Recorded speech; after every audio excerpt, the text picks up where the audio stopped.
Right now, as I speak, millions and millions of drivers are saving money on their car insurance with GEICO. If you're one of those drivers, well done.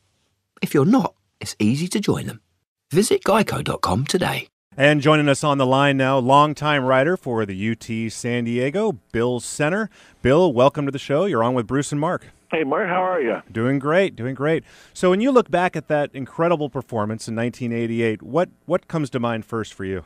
You know, what really struck me about Barry Sanders is I went to Stillwater, had a chance to sit down and interview him, and very quiet, very nice, unbelievable sense of humor, not at all what you would expect from a Heisman candidate. And we just sat there and talked about how he saw himself in the game and the running backs he looked up to. And what really struck me about Barry Sanders, the person, is how smart he was about the game and how solid he was with where he stood.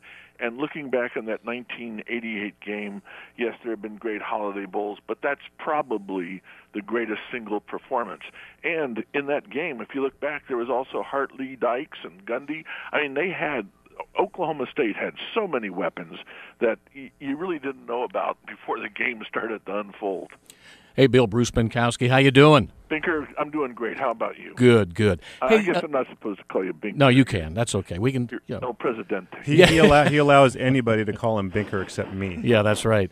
Hey, Bill, you have covered so many Holiday Bowls. We'll get to that in just a little bit. But back to the Oklahoma State game. The one thing that I remember back then is that you've got a game that's out of hand in midway through the third quarter, and yet the fans never left. The television viewers didn't leave, and that was all because I think they were just in awe of Barry Sanders.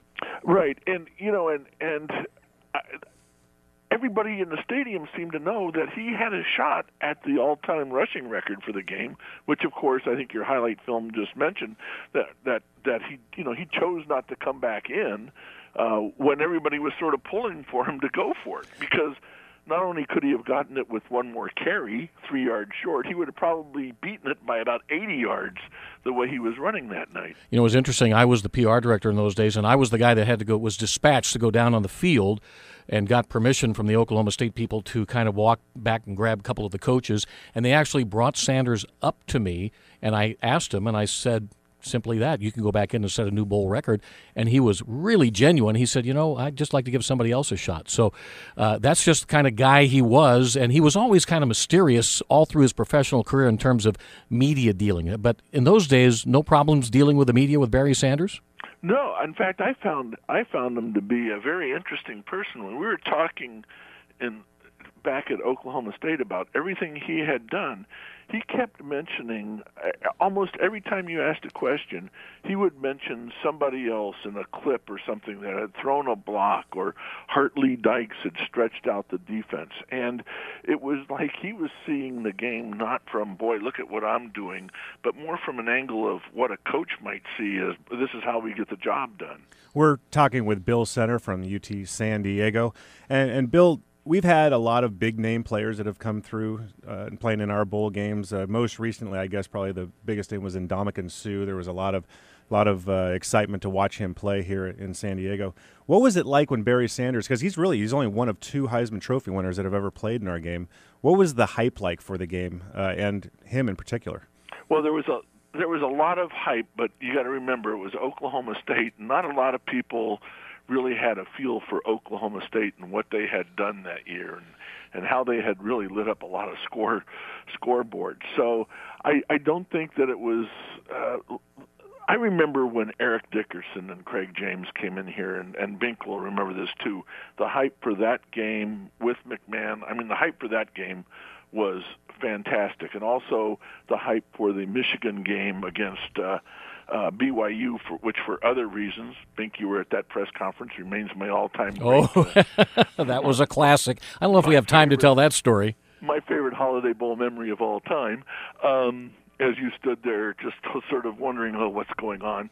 But I thought there were other games that were billed bigger than that game, and for good reason. But that performance by one team was probably the greatest I saw in a Holiday Bowl. Yeah, I agree. Hey, Bill, you've covered, this is our 35th Holiday Bowl. If memory serves me, you have missed one. Is that correct? I was in Australia for the San Diego State game, which was really the one I wanted to see, San Diego State and Iowa. 1986. But since you mentioned the famous press conference, that was after the 1984 game, the national championship game, right, when BYU defeated Michigan. Right. And the next day there was a press conference. The last time you ever had a post-game press conference. It was. And Bo Schembechler came down, was asked one question. Right. And spoke for what, 45 minutes, an hour? I remember he was so the only word you can use is angry at the question and the insinuation that there were tape recorders clicking off and nobody made a move to go retrieve it, or everybody just sort of sat there and it was one question. You remember the question? I can tell you what the question was. I think I remember the question that was made by Dick Connor, who was a writer for the Denver Post at the time, and I believe the question was, Lavelle Edwards, the BYU coach, says you're about the worst holding team he has ever seen. Is that, as you recall the question? Right. And remember, Lavelle was walking across the patio behind Bo, yep, and Bo turned around and looked at Lavelle as he was walking away. The exact question was, BYU's criticized a lot for holding, but Lavelle just told us that you guys hold more than any other team in the NCAA. Right.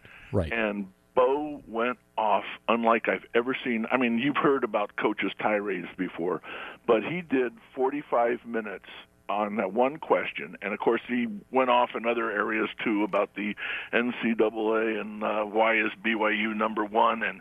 But it was an unbelievable press conference. Vintage Bo Schembechler. It was fantastic. It was great. Bill Center, thank you very much for joining us today. Mark, Bruce, my pleasure. And we'll look forward to working with you here as bowl season is quickly approaching. Talk to you soon.